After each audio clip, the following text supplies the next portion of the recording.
आज कागल रंकाळा प्रवास करत होतो भावानं, आणि या प्रवासात या मामाबरोबर आमची भेट झाली. आम्ही बी उभारलेलो होतो, मामा बसलेले टायरवर आणि जागा मिळालो, मामा बसलो. आम्ही मामाला म्हटलो आता बसा मामा, जागा रिकामी झाली.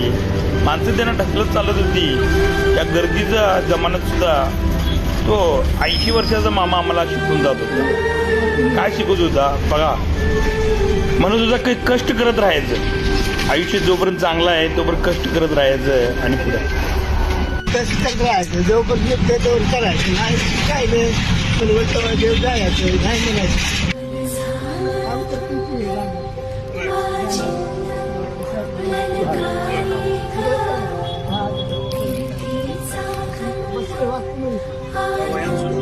किती वय आता?